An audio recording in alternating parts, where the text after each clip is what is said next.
या पुढील सत्राच्या पाहुण्या आपल्याकडे पोहोचलेल्या आहेत। सत्र आहे नव्या महाराष्ट्रासमोरील आव्हानं आणि या सत्रामध्ये आपल्या सोबत सहभागी होणार आहेत राष्ट्रवादी शरदचंद्र पवार पक्षाच्या बारामतीच्या खासदार माननीय सुप्रियाताई सुळे।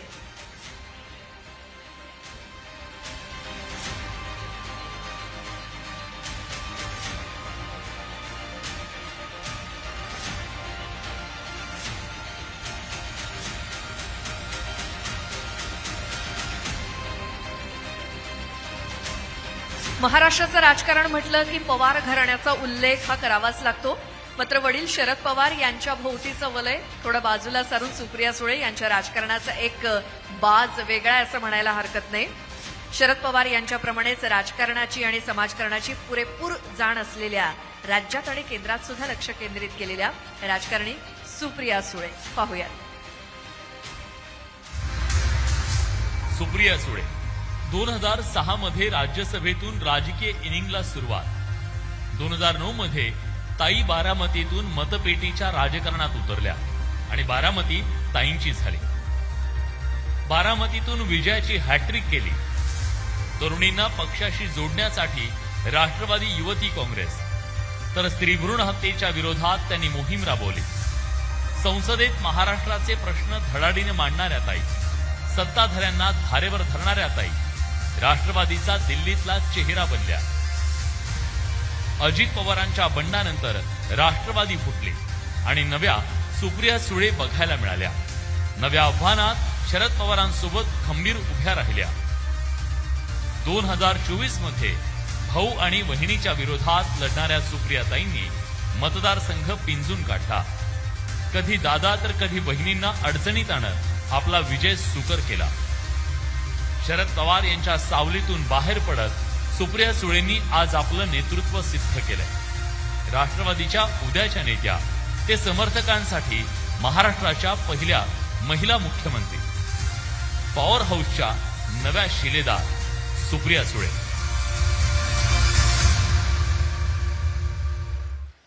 मी माझे सहकारी विलास बडे यांना विनंती करते की त्यांनी खासदार सुप्रियाताई सुळे यांना मंचावर घेऊन यावं।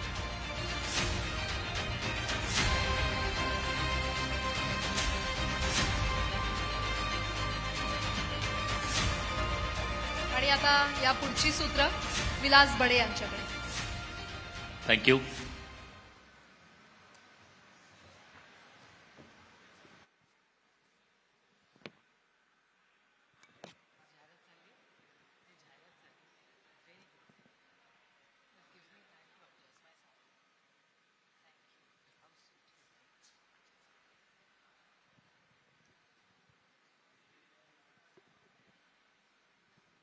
माझ्या मतदारसंघात helicopter crash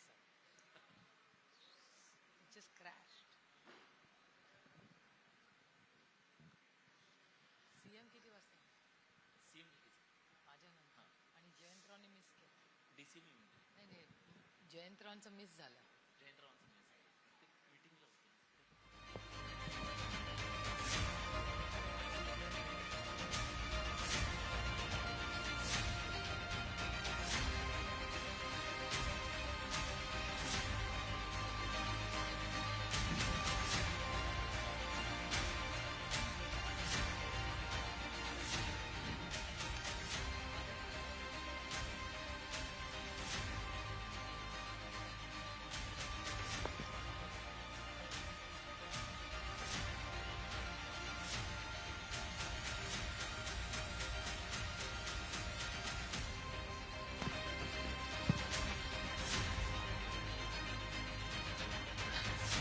hello.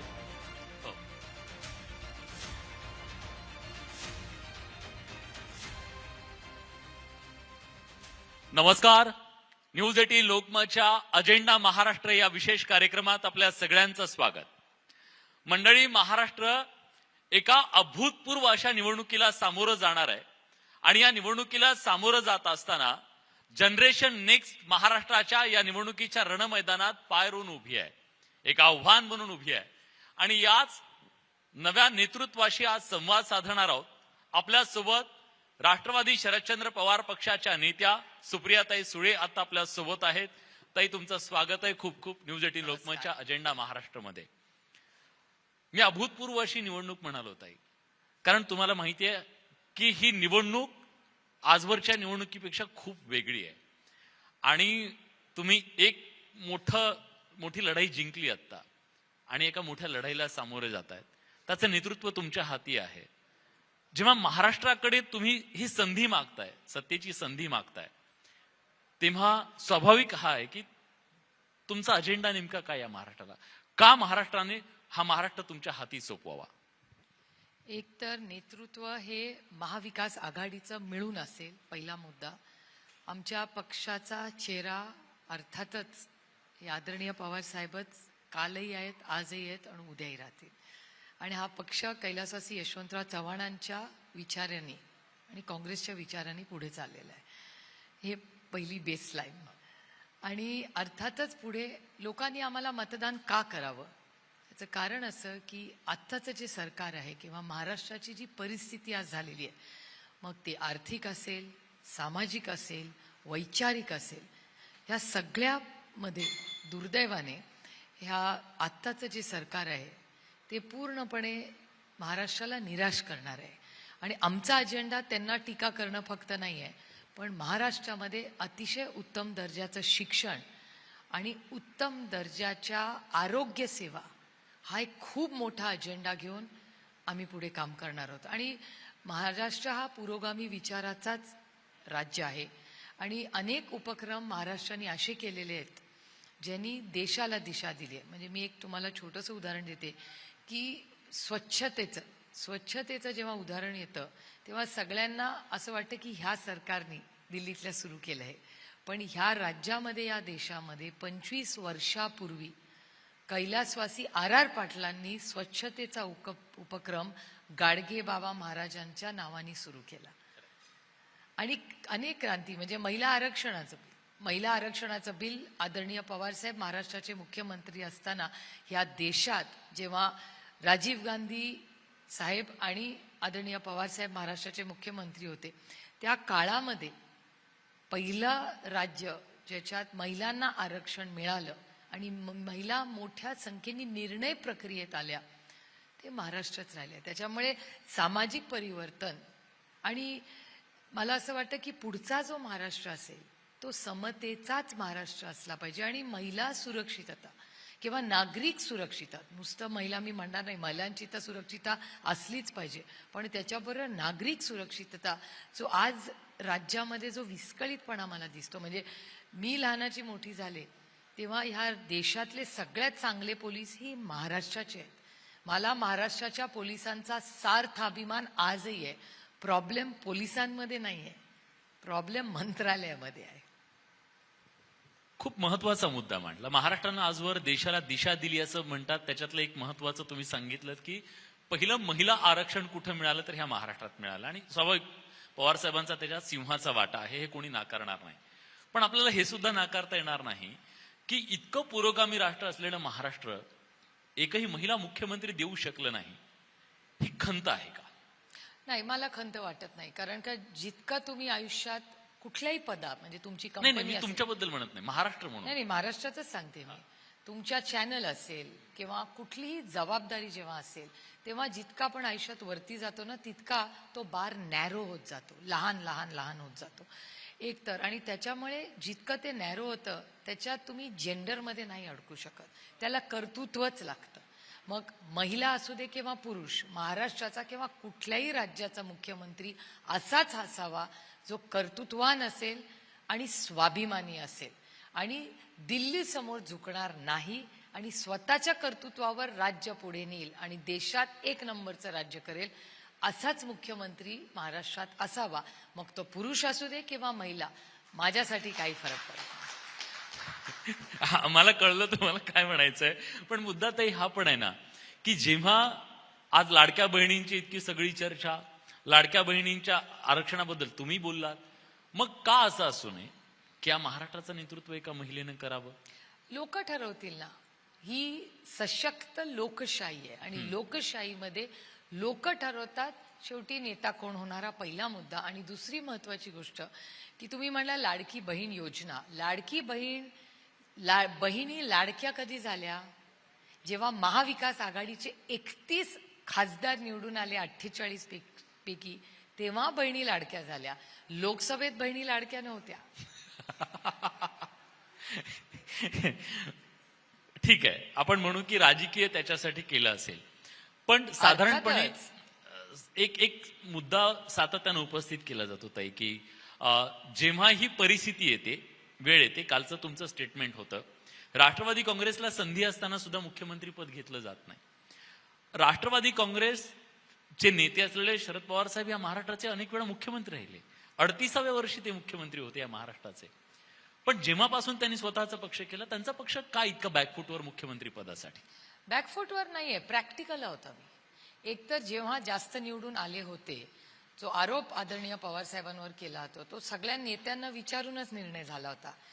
Rashtrawadi Congress पक्षामध्ये आदरणीय पवार साहेब हे असे नेते आहेत, गेले 6 दशकं ते महाराष्ट्रात, असं कधीच कोणी म्हणू शकणार नाही की पवार साहेबांनी आम्हाला वेळ दिला नाही किंवा आम्ही गेलो आणि अपॉइंटमेंट मिळाली नाही. राज्यात नाही, देशात सगळ्यांना माहिती आहे की सकाळी 7:30-8 वाजता त्यांच्या घरी गेलं तर 9:30 पर्यंत 2 तास ते कुठेही देशात असले तरी बिना अपॉइंटमेंटचे सगळ्यांना भेटतात. हा सगळ्यात महत्वाचा मुद्दा. आणि त्यानंतर ज्या काळाचा उल्लेख वारंवार केला जातो की 2004 साली तो एक सामूहिक निर्णय पक्षाने घेतला होता की जास्त मंत्रालय घ्यायची का एक मुख्यमंत्री पद घ्यायचं. त्यामुळे जास्त नेत्यांना काम करायची संधी मिळण्यासाठी एक सामूहिक निर्णय तेव्हा पक्षातल्या सगळ्या नेत्यांनी एकत्रपणे घेतला. आणि बॅकफूट असं नाही, आमचं म्हणणं आहे की we are a good team player. आम्ही टीममध्ये एकत्र काम करणारे लोक आहोत. त्याच्यामुळे आमच्यासाठी पद महत्व नाहीये, आमच्यासाठी सेवा महत्वाची आहे. आज महाराष्ट्रातला एक स्थिर पुरोगामी विचाराचं सरकार असणं जास्त गरजेचं आहे. मग जो मुख्यमंत्री होईल त्याच्याबरोबर आमची काम करायची तयारी आहे. पण अशी चर्चा होती की 2019ला एक संधी होती राष्ट्रवादी काँग्रेसला, 2.5 वर्ष उद्धव ठाकरे, 2.5 वर्ष तुम्ही, अशी काही संधी होती, असं काही होतं?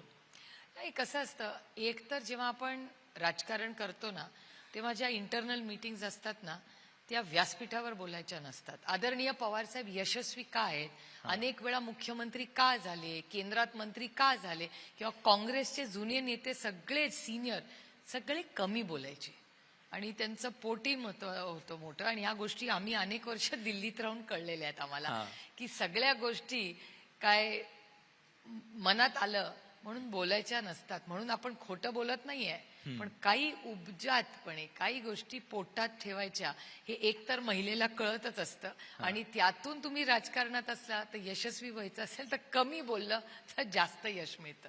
ठीक आहे, म्हणजे तुम्ही बातमी देणार नाहीयेत असं सांगताय.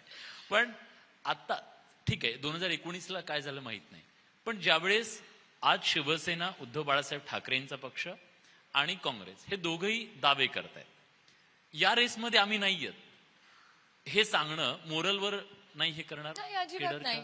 आम्ही सेवेसाठी राजकारण करतो, पदासाठी करतच नाही. त्याच्यामुळे जर काँग्रेस किंवा शिवसेनेला एखादं पद हवं असेल आम्ही हॅपीली देऊ, त्यांना काय अडचण आहे. आम्हाला राज्य आमचं महत्वाचं. पण राजकारणात एवढं संत कसं काय कोणी त्याला असेल? संत म्हणत नाहीत. आपला पहिला देश, मग राज्य, मग पक्ष, मग पद, त्याच्यानंतर कुटुंब, या ऑर्डरमध्ये आम्ही काम करतो. हे आमच्यावर झालेले कैलासवासी यशवंतराव चव्हाणांचे संस्कार आहेत. ताई, ज्या वारशातून तुम्ही आलात ना, तो वारसा या महाराष्ट्रातला वटवृक्ष आणि देशाचा वटवृक्ष. मला एक प्रामाणिक उत्तर तुमच्याकडून हवं. मी थोडं पर्सनल तुम्हाला विचारतोय. शरद पवार यांची लेक म्हणून जगणं आणि स्वतःचं नेतृत्व निर्माण करणं किती चॅलेंजिंग आहे बरं? माझं आयुष्य चॅलेंजिंग अजिबातच नाहीये. कसं नाही, शरद पवार यांच्या सावलीमध्ये उभं राहून आपलं वेगळं अस्तित्व निर्माण करणं हे चॅलेंजिंग आहे, सोपं आहे? हो, अगदी सोपं आहे. कारण एकतर माझ्या आई वडिलांनी माझ्यावर कधीच, आणि ह्याचं क्रेडिट जेवढं माझ्या वडिलांना जातं तेवढं माझ्या आईलाही जातं, की त्यांनी त्यांची जी स्वप्न होती ती माझ्यावर कधीच लादली नाही. त्याच्यामुळे मी माझं आयुष्य जगते. म्हणजे आता तुम्ही विचार करू, माझ्या वयाला आदरणीय पवार साहेब 1 नाही 4 वेळा महाराष्ट्राचे मुख्यमंत्री, डिफेन्स मिनिस्टर होऊन गेले होते. मग मला तर असं वाटलं पाहिजे की आपल्या आयुष्यात काहीच झालं नाही, असं नसतं. प्रत्येकाने आपलं आयुष्य आपलं जगायचं असतं आपल्या टर्म्सवर, आणि आपली स्वप्न असतात. त्यांनी त्यांची स्वप्न माझ्यावर कधीच लादली नाही. त्यांची स्वप्न त्यांची स्वप्न, माझी स्वप्न माझी स्वप्न. ताईंचं स्वप्न काय? मला अर्थातच माझी खूप वर्षाची इच्छा आहे की कधीतरी मधु दंडवतेंसारखं किंवा सी.डी. देशमुखांसारखं माझं नाव त्या पार्लमेंटच्या बेस्ट पार्लमेंट म्हणून त्या वॉलवर असावं. तुम्ही कायम पार्लमेंट बद्दलच स्वप्न बघता, विधानसभेबद्दल कधी स्वप्न बघत नाही? तरी खरं तर विधिमंडळाबद्दल? संघटना आमची एक असताना कामाचं विभाजन झालं होतं. दिल्लीतलं सगळं काम मी बघायचं आणि महाराष्ट्रातलं जयंतराव, अजित पवार या सगळ्यांनी मिळून करायचं. आणि त्याच्यामुळे अनेक वर्ष गेली, 18 वर्ष बारामती लोकसभा मतदारसंघाच्या लोकांच्या विश्वासाने, प्रेमाने आणि आशीर्वादाने मला दिल्लीला जायची संधी मिळाली. आणि आजही मी दिल्लीलाच काम करते. आणि पक्षामध्ये किंवा महाराष्ट्रामध्ये टॅलेंटची कमतरता नाही. पण आता मुंबई तुम्हाला बोलवतीये असं नाही वाटत? कारण आता पक्षाला तुमची जबाबदारी आहे. दादा होते तोपर्यंत हे विभाजन होतं, तुम्ही दिल्लीत होता, दादा इथं होते. पण आज परिस्थिती अशी आहे, कार्यकर्त्याची मागणी, पक्षाची गरज, ह्या सगळ्या गोष्टी आहेत की आता तुम्ही पक्ष ताब्यात घेतला पाहिजे. ती भूमिका मांडली गेली त्यावेळेस. मग असं मेसेज जात नाही का की ताई भूमिका घ्यायलाच तयार नाहीये, ताई ती जबाबदारीच घ्यायला तयार नाहीयेत?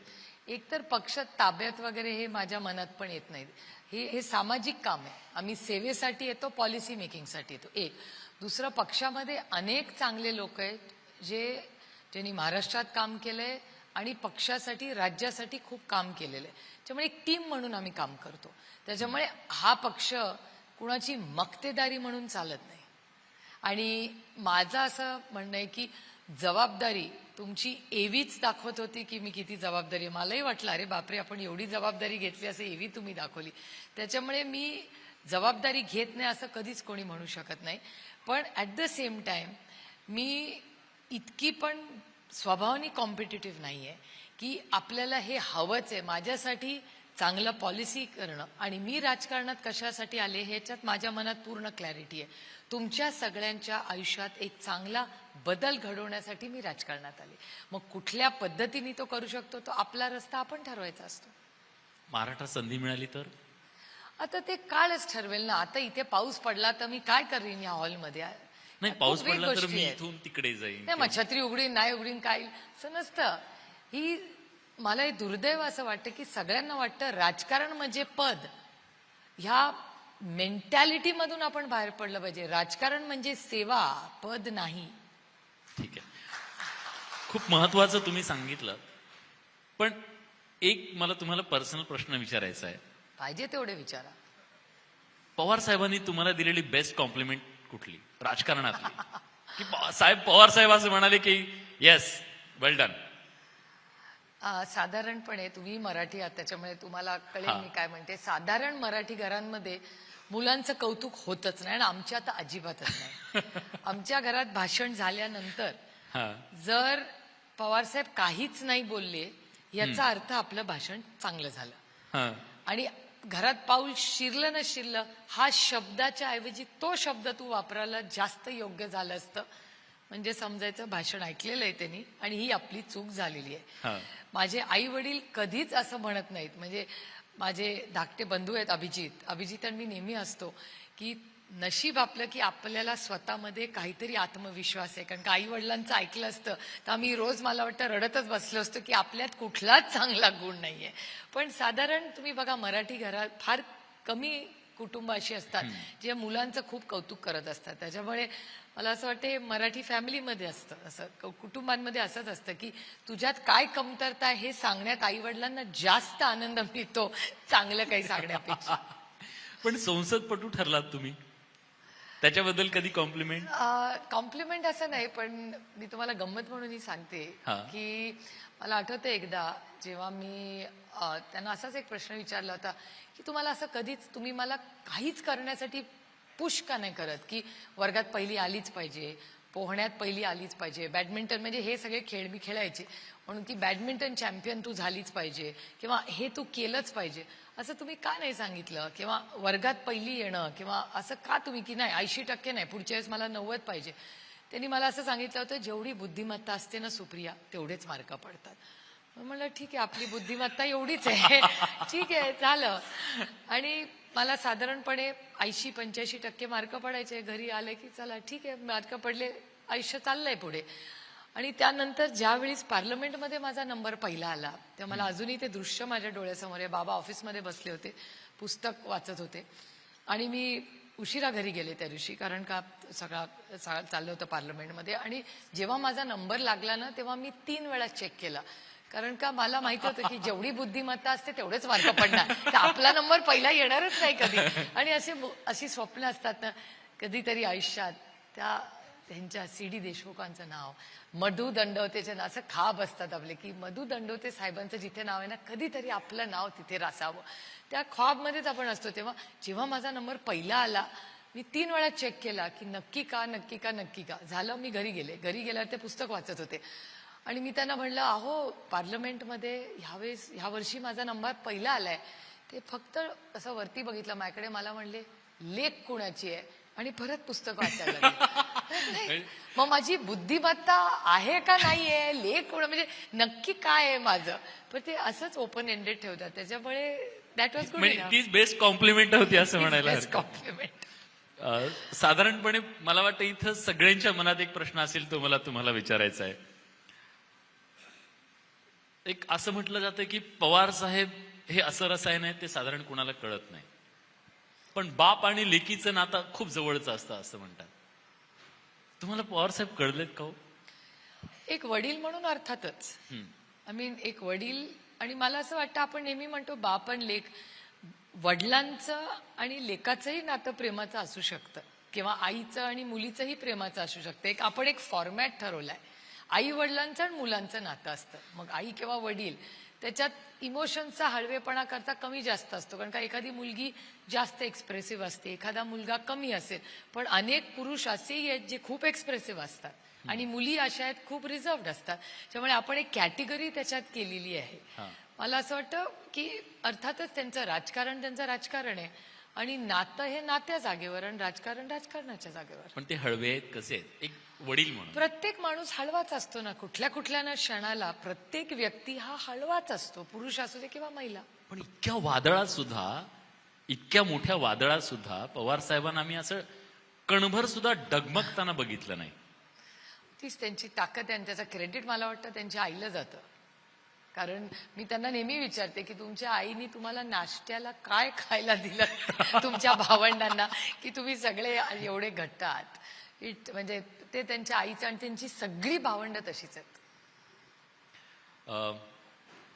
आता एक ज्या लढाईबद्दल राजकीय बोललो आपण, तुम्ही मध्यंतरी एक मुलाखतीमध्ये असं म्हणाला होतात की पवार कुटुंब हे सूरज बडजात्यांच्या हमसाथ साथ आहे सारखं आहे, बरोबर आहे? तर ह्या हसत्या खेळत्या कुटुंबाला कुणाची दृष्ट लागली? आयुष्यात ना, प्रत्येकाच्या आयुष्यात कधी ना कधी काहीतरी संघर्ष, अडचण येतं. प्रत्येकाच्या आयुष्यात, तुमच्याही आयुष्यात येऊ नये अशी माझी इच्छा आहे, पण हा कधी ना कधी प्रत्येकाला करावा लागतो, अनेक वेगळ्या पद्धतीने करायला लागतो. दुर्दैवाने आमचा चॅनल्सवर रोज असतो, बाकीच्यांचा घरात असतो, एवढाच अंतर. पण शेवटी माणसं तीच असतात, नाती तीच असतात. आणि माझं भाग्य की 99% माझं कुटुंब हे माझ्याबरोबर उभं राहिलं, हे माझ्यासाठी खूप महत्वाची गोष्ट आहे. कारण का यश, अपयश, सत्ता, पैसा या गोष्टी येतात आणि जातात, राहतात फक्त नाती. आणि माझ्यासाठी कुठल्याही इलेक्शनपेक्षा किंवा यशापेक्षा नाती माझ्यासाठी जास्त महत्वाची. आम्ही बघितलं ज्या दिवशी बारामतीत मतदान झालं म्हणजे एवढी काट्याची लढाई असताना सुद्धा, मतदान चालू असताना तुम्ही काकींना भेटायला गेलात. अर्थातच माझ्या काकी, माझ्या सगळ्याच काक्या माझ्या आईसारख्या आहेत. म्हणजे कदाचित माझ्या आईनी माझ्यासाठी जेवढं केलं नसेल तेवढं माझ्या काक्यांनी मला केलंय. आणि ज्या काकी, अशा काकींना मी भेटायला गेले. मी जन्मापासून माझी प्रत्येक सुट्टी, म्हणजे 9 महिने मी शिक्षणासाठी माझ्या आई जिनी जन्म दिला तिच्याकडे राहिले, पण 3 महिने माझ्या सगळ्यात मोठ्या काकी होत्या, ज्यांना मी मोठी आई म्हणायचे, मग भारती काकी माझ्या सगळ्यात धाकट्या काकी, मग सुमती काकी आणि आशा काकी. माझ्या सगळ्या सुट्ट्या ह्या 3 काक्यांच्याच घरी गेल्या आणि आशा काकींकडे मी दर इलेक्शनला त्या घरावरनच जाते. तो माझा रूटच आहे. त्याच्यामुळे अर्थातच आणि आशा काकींचा आणि आमच्या सगळ्या राजकारणाचा काय संबंध? काहीच संबंध नाही. तुम्ही असं हक्कानं नाही म्हटलं दादा चुकतोय? हे बघा, एक तर अजित पवार माझ्यापेक्षा वयानी कर्तृत्वानी सगळ्यांनीच मोठे आहेत. त्यांनी एक निर्णय घेतला जो त्याला योग्य वाटला आणि तो वयानी माझ्यापेक्षा 10 वर्षांनी मोठा आहे. म्हणजे खूपच मोठा आहे माझ्यापेक्षा वयानी तो. आणि अनुभवानी कर्तृत्वानी माझ्यावर जे माझ्या आई मावशी काकींनी संस्कार केलेत त्याच्यावरनं आपल्यापेक्षा वयाच्या मोठ्या माणसांचा हा मान सन्मानच करायचा. जरी ते कसेही वागले तरी आपल्याला बोलायचा अधिकार नाही, कारण का ते आपल्यापेक्षा वयाने मोठेत, कर्तृत्वाने मोठेत. आणि आशा काकींनी माझ्या प्रत्येक सुखदुःखात अर्थातच त्या राहिलेल्या आहेत. म्हणजे मी घोड्यावरनं, जेव्हा मला अजून आठवतं, माझा भाऊ रणजित त्याचा एक घोडा होता, मी घोड्यावरनं पडले होते तेव्हा काकींनी माझ्या आईला पण फोन केला नव्हता. माझं डॉक्टर सगळं काकींनीच केलं. रोज सुट्टीमध्ये 3-3 महिने आम्ही आशा काकींकडे राहिलोय. आजही या जगातला आमच्याकडे मलिदाचा लाडू म्हणजे चपातीचा लाडूला ग्रामीण भागात मलिदाचा लाडू म्हणतात. तर लाडू ह्या जगात सगळ्यात चांगला कोण करत असेल तर तो आशा काकी करतात. दुसरं कुणाला तो जमत नाही. ह्या सगळ्या ही प्रेमाची नाती आहेत आणि जन्मापासून आम्ही एकत्र एक कुटुंब म्हणून राहिलो. त्याच्यामुळे काकींचा आणि आमच्या राजकारणाचा काहीच संबंध नाही. पण विरोधकांशी लढणं सोपं असतं, आपल्या माणसांशी लढणं सगळं कठीण असतं. आयुष्यात ह्या गोष्टी येतात तेव्हा आपल्याला जे योग्य वाटतं त्या बाजूनी जेव्हा आपण उभं राहतो तेव्हा ती लढाई एवढी अवघड नसते. एक तर आणि ती लढाई वैचारिक होती, वैयक्तिक कधीच नव्हती. आजही अजित पवारांची 2 मुलं पार्थ आणि जय, जेवढे मला रेवती आणि विजय प्रिय आहेत तेवढेच ते आहेत, तेवढाच रोहित आहे, तेवढेच युगेन आहेत. कारण की शेवटी आमच्या घरातली मुलं आहेत, ती आमची पोरं आहेत.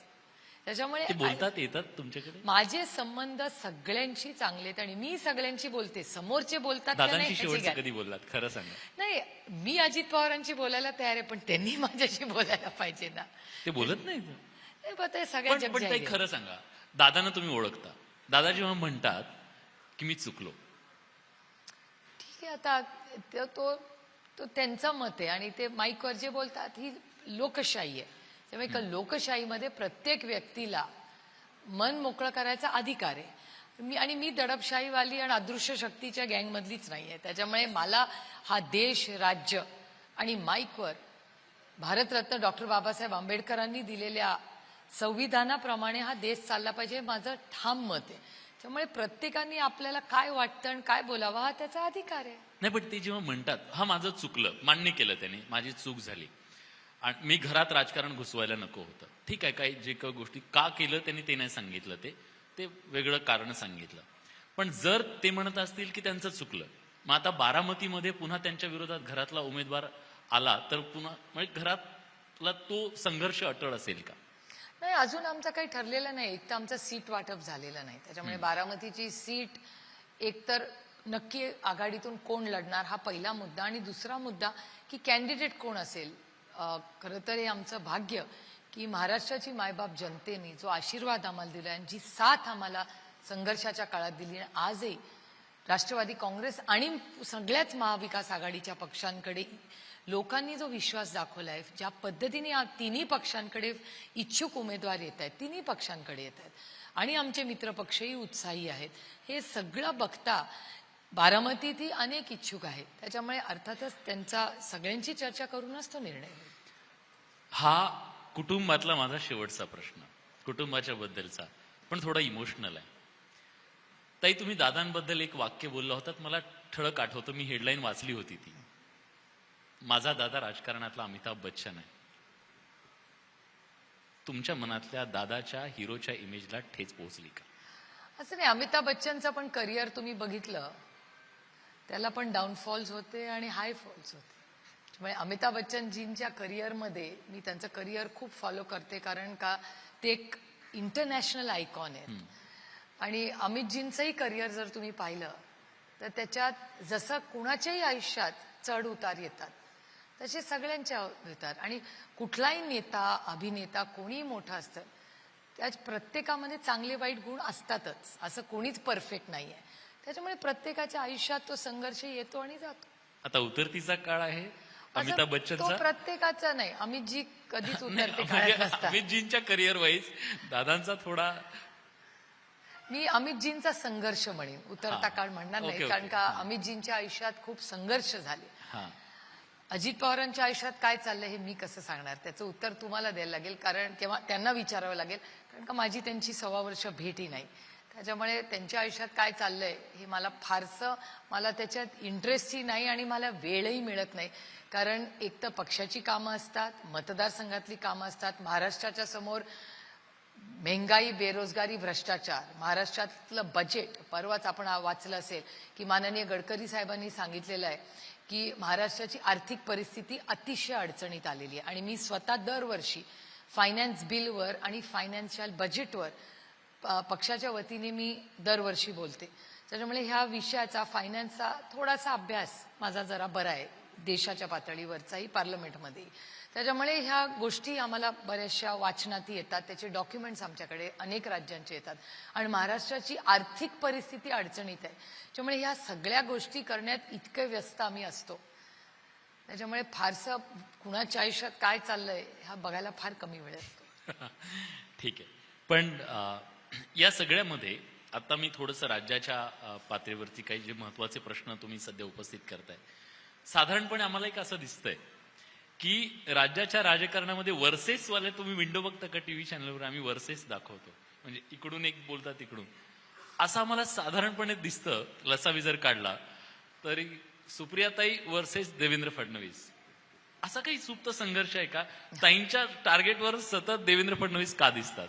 नाही, टार्गेट असं नाही. एक तर माझी वैयक्तिक, मी कुणावरच data speaks for itself. तुम्ही माझी सगळे स्टेटमेंट्स काढून बघा. मी वैयक्तिक कुणाबद्दल, मी पॉलिसी बोलते. पॉलिसी आणि पॉलिसीमध्ये असं दुर्दैवाने झालंय की एकतर देवेंद्रजींबद्दल माझ्या मनात प्रचंड आदर आहे. महाराष्ट्राचे माननीय मुख्यमंत्री राहिलेले आहेत आणि अतिशय सुसंस्कृत माणूस. ओरिजिनल बीजेपी 2.0 नाही, कारण का एक बीजेपी आहे आणि एक 2.0 बीजेपी आहे. ते ओरिजिनल बीजेपी आहेत आणि 5 वर्ष या राज्याचा मुख्यमंत्री म्हणून त्यांना काम करायची संधी मिळाली. आणि कुठलंही सरकार, म्हणजे मी इतकी बाळबोध नाहीये म्हणायला की 70 साल मी कुछ नाही वगैरे, असं काही नाही. प्रत्येक सरकार काही ना काहीतरी चांगलं काम, चुकीही करतं पण चांगलंही काम प्रत्येक सरकार करतं. आणि गव्हर्नन्स इज कंटिन्युटी. असं कोणीच आम्ही म्हणू शकत नाही की कोणी काहीच केलं नाही. प्रत्येक सरकार काम करतं आणि नवीन जे सरकार येतं जरी वेगळ्या विचाराचं असलं तरी ते कंटिन्युटी असते. अनेक चांगले उपक्रम जे अटलजींनी सुरू केले, काँग्रेस पक्षांनी सुरू केले, हे भारतीय जनता पक्षांनी पुढे नेलेले आहेत. तर ह्या परिस्थितीत माझ्या देवेंद्रजींकडून जास्त अपेक्षा होत्या. कारण 5 वर्ष जेव्हा ते महाराष्ट्राचे मुख्यमंत्री राहिलेत, अनेक चांगले उपक्रम त्यांनी केलेत, खूप चांगलं लीड केलं. पण ज्या वेळीच देवेंद्रजी म्हणले की मी 2 पक्ष फोडून आलो, मला प्रचंड वेदना झाल्या. 2 पक्ष फोडून मी उपमुख्यमंत्री झालो. देवेंद्रजी आपसे उमेद नथी. कारण का मला असं वाटलं होतं की तो एक कणखर नेता आहे. जरी विरोधक असला तरी एका सशक्त लोकशाहीमध्ये दिलदार विरोधक असला पाहिजे. ते अभ्यासू आहेत. मजा येते डिबेट करताना. अभ्यासी माणसाशीच डिबेट करण्यात जास्त. तुम्हाला आवडेल त्यांच्याशी डिबेट करायला? हॅपीली, कधी मला आनंदच होईल डिबेट करायला. का नाही? कारण का ती वैयक्तिक विषय नाहीये, तो एक पॉलिसी लेवलचा आमचे मतभेद आहेत. आणि दुसरं, ते जेव्हा त्यांच्याकडे होम मिनिस्ट्री असते, गृह मंत्रालय असतं, दुर्दैव. आणि मी डेटा वाईज म्हणते, मला वैयक्तिक काही बोलायचं नाही त्यांच्याबद्दल, पण केंद्र सरकारचा, जे त्यांच्याच विचाराचं केंद्र सरकार आहे, इथेही त्यांचं आहे. मग डेटा काय दाखवतो की महिलाचे वरचे अत्याचार ह्यांच्या काळात वाढले. बदलापूरची केस, म्हणजे मला सगळ्यात वेदना कधी झाल्या जेव्हा देवेंद्रजींच्या हातात मी बंदूक बघितली. एक तर मी एक लोकप्रतिनिधी आहे, मी आईही आहे त्याच्याबरोबर.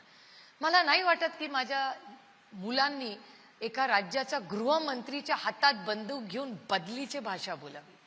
ही लोकशाही आहे. एका लोकशाहीमध्ये एक गृहमंत्री बदलाची भाषा बोलते. हा काही टीव्ही सिरियल आहे? ते मिर्झापूर टीव्ही सिरियल मध्ये शोभतं, ते नेटफ्लिक्सवर शोभतं, पण वास्तवतेत नाही. कारण का हा देश बदल्याने नाही चालत, हा संविधानाने चालतो. त्याच्यामुळे जेव्हा देवेंद्रजींसारखा माणूस मी बंदूक घेऊन बघितला, मी म्हटलं अरे बापरे, ही महाराष्ट्राची संस्कृती नाही. काय असं करतायत बॅनरबाजी. त्यानंतर ड्रग्सची केस, ललित पाटीलची पुण्याची केस, हिट अँड रनची केस, 2 लोकांना पोर्सची गाडी उडून जाते, रक्त बदललं जातं. कुठल्या नेत्यांनी फोन केला?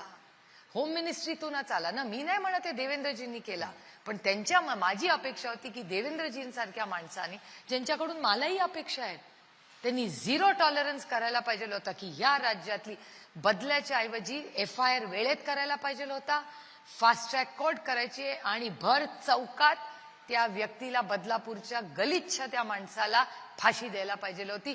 हे माझ्याकडून अपेक्षित होतं देवेंद्रजी. एक शेवटचा माझा प्रश्न आहे की तुम्ही असं म्हणालात भाजप 1 आणि 2. ओरिजिनल 1 नाही, ओरिजिनल आणि 2.0. हा, मग राष्ट्रवादी शरदचंद्र पवार पक्षामध्ये आम्हाला जे चित्र दिसतंय गेल्या काही दिवसात ते काय वेगळं आहे? जे लोक तुम्हाला सोडून गेले ते लोक पुन्हा त्यांना असं लक्षात येतंय की नाही आता आपलं काही खरं नाहीये, चला पुन्हा साहेबांकडे. पण संकटाच्या काळात ताईंसोबत साहेबांसोबत जे उभे राहिले त्यांचं काय? तुम्ही म्हणता निष्ठावान तर ते नव्हते ज्यांना आज जे तुमच्याकडे तिकीट मागायला येतात. मग फरक काय तुमच्यात आणि त्यांच्यामध्ये? नाही, आमच्यात आणि त्यांच्यात खूप फरक आहे. हे आदरणीय पवार साहेबांना नेता मानून प्रेमापोटी आदरणीय पवार साहेबांकडे येत आहेत, पहिला मुद्दा. आणि महाराष्ट्राची तेव्हा कुठे गेलं होतं प्रेम त्यांचं? नाही, साहेबांना सोडून गेले. नाही, त्याच्यात अंतर आहे. तुम्ही विचारताय त्यांच्यात आणि आमच्यात. आमच्याकडे वॉशिंग मशीन नाही आणि आमच्याकडे आईस देखील नाही. आईस म्हणजे हे थंड नाही, आईस म्हणजे ICE, इन्कम टॅक्स, CBI आणि ED. ही आमच्याकडे नाही. जी लोक आज राष्ट्रवादी काँग्रेस पक्षाकडे कदाचित परत यायचा प्रयत्न, मी कदाचित म्हणते, घेणार येतात असतील. मला एक तर माझा अधिकार नाही तो पक्षामध्ये. आमचा पक्ष एक कल्ली चालत नाही, सगळ्यांना विचारात घेऊन चालतो. एक आणि दुसरं, माझ्या पोटात खूप गोष्टी राहतात. मी मॅव्हरिक नेता नाही की मी त्या मीटिंग मध्ये होते आणि हे झालं. ह्याला माचोइझम किंवा जिंगोइझम म्हणतात. मला लीडरशिपमध्ये, पॉलिटिकल लीडरशिपमध्ये जिंगोइझम चालत नाही. ती नेटफ्लिक्स, Amazon TV सिरियल मध्ये छान वाटते, ती वास्तवतेत लीडरशिपमध्ये नाही चांगली वाटत. तुम्ही त्यांना घेणार की नाही? तुमचं वैयक्तिक मत काय? माझं ह्या लोकांना ज्यांनी संकटात टाकून साहेबांना ह्या वयात गेले, लोकांची सिंपतीचं काय? जी सिंपती तुमच्या कमी नाही होणार? नाही, एक तर साहेबांचं वय काढू नका, कारण का जर ते हे बघत असतील तर मला त्या वयावरनं त्यांना त्यांचं वय काढलेलं आवडत नाही. तो पहिला मुद्दा. त्याच्याबद्दल. आणि दुसरा मुद्दा की ह्या पक्षामध्ये कोण कुठल्या कारणासाठी गेलं, कोण का परत येतंय, कोण परत येतंय ह्याचा डेटा माझ्याकडे नाही. ही चर्चा तुमच्याच चॅनलवर होते, माझ्यापर्यंत ही चर्चा आलेली नाही. आणि जेव्हा येईल तेव्हा त्याची चर्चा ही सगळ्यांना विचारून, सगळ्या कार्यकर्त्यांचा, नेत्यांचा, सहकाऱ्यांचा मान सन्मान करून एका लोकशाही पद्धतीनेच होईल. कुठलाही निर्णय या पक्षात असा घेतला जाणार नाही त्याच्यात कुठलाही कार्यकर्ता दुखवला जाईल. खूप खूप धन्यवाद ताई. मी रॅपिड फायर कडे येतो. हॅपीली. शेवटची काही, जवळचं कोण, दिल्ली की मुंबई? बारामती. ऍक्च्युली ठाकरे की गांधी? ठाकरे की गांधी? अरे अगदी आता कोण मला जास्त, दोन्ही. खरं तर हे अवघड प्रश्न आहे, कारण का माझे कौटुंबिक संबंध दोन्ही कुटुंबाशी आहेत. ठीक आहे, तुमचं चॉईस आहे. नाही, दोन्ही कुटुंबाची माझी अतिशय जवळीक आहे. रोहित की आदित्य? रोहित की आदित्य? आता दोघही मला मुलासारखे आहेत. आता असे तुम्ही मला असे प्रश्न विचार, उद्या रेवती का विजय, मला घरी जायचंय परत. आता पुढचा प्रश्न, दादा की वहिनी, जवळ कोण? मी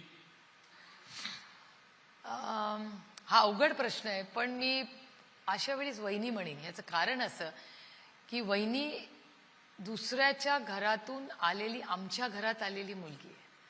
त्याच्यामुळे नेहमी जरी तो भाऊ असला तरी एक महिला जेव्हा लग्न होऊन त्या घरात जाते, त्या घराची ती लेक होते. त्या घरात तिचा मान सन्मान झाला पाहिजे. त्याच्यामुळे माझ्या सगळे भाऊ किती प्रिय असले तरी माझ्या वहिनींबद्दल, सगळ्या वहिन्यांबद्दल नेहमीच जास्त मान सन्मान होईल.